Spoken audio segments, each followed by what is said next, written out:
In 1990, the Italian government enlisted top engineers to stabilize Pisa's famous Leaning Tower. There'd been many attempts to right the tower during its 800-year history, but this team's computer models revealed the urgency of their situation. They projected the tower would topple if it reached an angle of 5.44 degrees, and it was currently leaning at 5.5. No one knew how the tower was still standing, but the crisis was clear. They had to solve a problem that stumped centuries of engineers, and they needed to do it fast.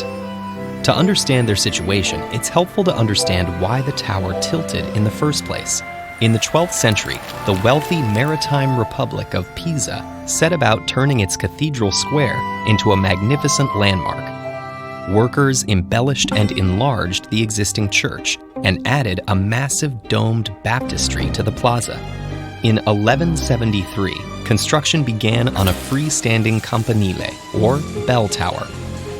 The engineers and architects of the time were masters of their craft, but for all their engineering knowledge, they knew far less about the ground they stood on.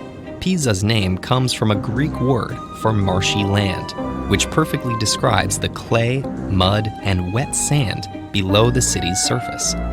Ancient Romans counteracted similar conditions with massive stone pillars called piles, which rest on Earth's stable bedrock. However, the tower's architects believed a 3-meter foundation would suffice for their relatively short structure. Unfortunately for them, less than 5 years later, the tower's southern side was already underground. Such a shifting foundation would normally have been a fatal flaw. If workers added more weight, the pressure from upper stories would sink the structure and fatally increase the lean.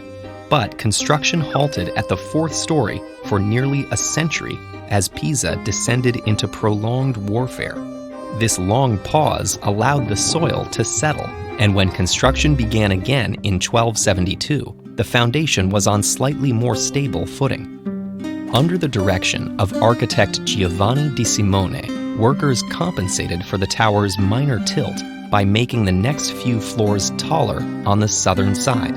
But the weight of the extra masonry made that side sink even deeper. By the time they completed the 7th floor and bell chamber, the angle of the tilt was 1.6 degrees.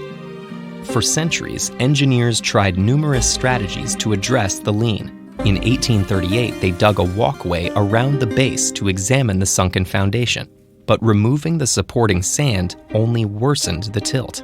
In 1935, the Italian Corps of Engineers injected mortar to strengthen the base.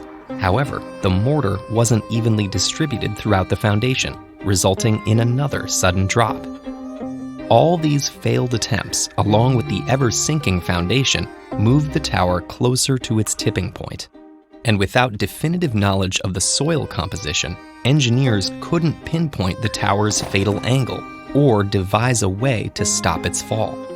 In the years following World War II, researchers developed tests to identify those missing variables. And in the 1970s, engineers calculated the curved tower's center of gravity. With this data and new computing technology, engineers could model how stiff the soil was, the tower's trajectory, and the exact amount of excavation needed for the tower to remain standing. In 1992, the team drilled diagonal tunnels to remove 38 cubic meters of soil from under the tower's north end. Then, they temporarily counterbalanced the structure with 600 tons of lead ingots before anchoring the base with steel cables.